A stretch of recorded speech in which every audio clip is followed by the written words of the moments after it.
Bonjour, nous sommes le groupe 1 de la classe de 3e D. Nous allons vous présenter notre oral sur le vivre ensemble et ses valeurs, avec comme support le film Une incroyable équipe de Sébastien Grobler, en 2011. En premier, on va vous présenter le synopsis du film, on ajoutera des points sur quelques scènes et personnages du film, plus précisément, les valeurs du vivre ensemble, ce qu'il rejette et condamne, et nous allons faire le lien avec les textes fondamentaux. Pour finir, on va conclure en faisant un point sur tout ce que l'on a dit et des définitions. En Allemagne, à la fin du 19e siècle, un professeur d'anglais découvre à Londres un jeu bien particulier, le football. Pour renforcer les esprits d'équipe, il décide d'en enseigner à ses élèves. Ces méthodes d'enseignement pacifistes et bien différentes des autres professeurs de l'établissement lui valent l'adoration et le respect de la classe entière. Je vais vous parler des discriminations que les personnages vont subir ou faire subir à d'autres personnages. Jules Bronson se fait harceler car il est pauvre. Orto Schricker subit des réflexions de son père et d'autres élèves à cause de son poids. Le concierge de l'école est contre les droits des femmes. Le professeur d'anglais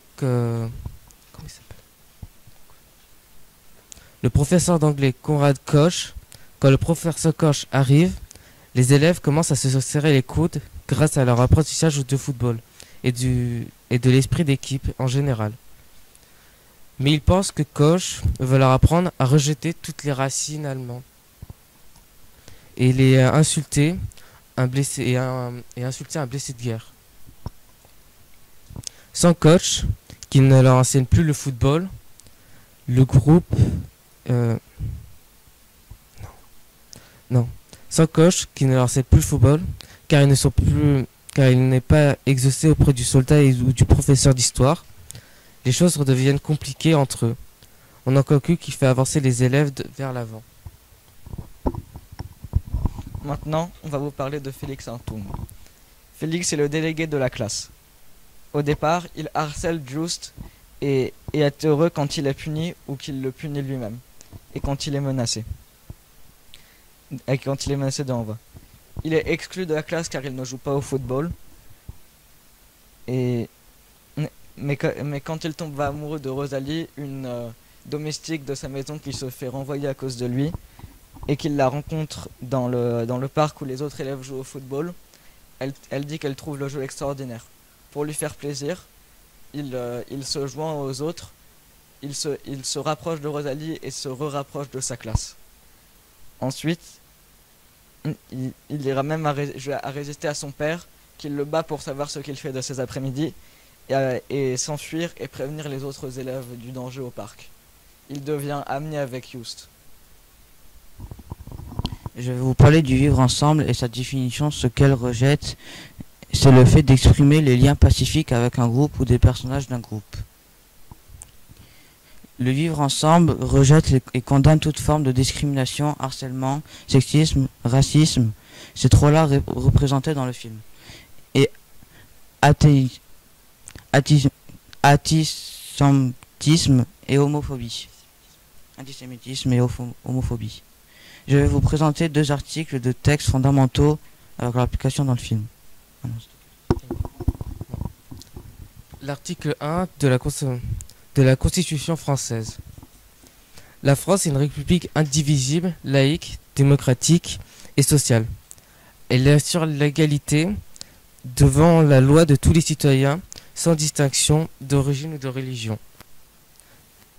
Le film Just est traité différent des autres par les élèves d'histoire, par le professeur d'histoire. L'article 21 de la Charte des droits fondamentaux de l'Union européenne. Toute discrimination fondée notamment sur le sexe, la race, la couleur, les origines ethniques ou sociales, les caractéristiques génétiques, la langue, la religion ou les convictions, les opinions politiques ou toute autre opinion, l'appartenance à une minorité nationale, la fortune, la naissance, un handicap, l'âge ou l'orientation sexuelle. Conclusion. Les élèves se sont rapprochés les uns des autres grâce aux valeurs enseignées par le football et par leurs professeurs d'anglais. Le harcèlement peut devenir un comportement. Vocabulaire. Le harcèlement peut devenir un comportement discriminatoire lorsqu'il est lié à un critère de discrimination prohibé par la loi. Le harcèlement a pour effet de porter atteinte à la dignité d'une personne et de créer un environnement intimidant, hostile, dégradant, humiliant ou offensant. Le racisme est une idéologie qui suppose la supériorité de certains groupes par rapport à d'autres groupes en fonction de l'origine ethnique, la couleur de peau ou la religion des personnes. L'antisémitisme désigne une hostilité envers les juifs sous la forme discrimination, discriminatoire, malveillante et menaçante envers les personnes de cette religion. Le sexiste est une forme de racisme qui organise la hiérarchie des personnes, non par leur race, non pas en fonction de la couleur de peau, mais à partir de leur sexe.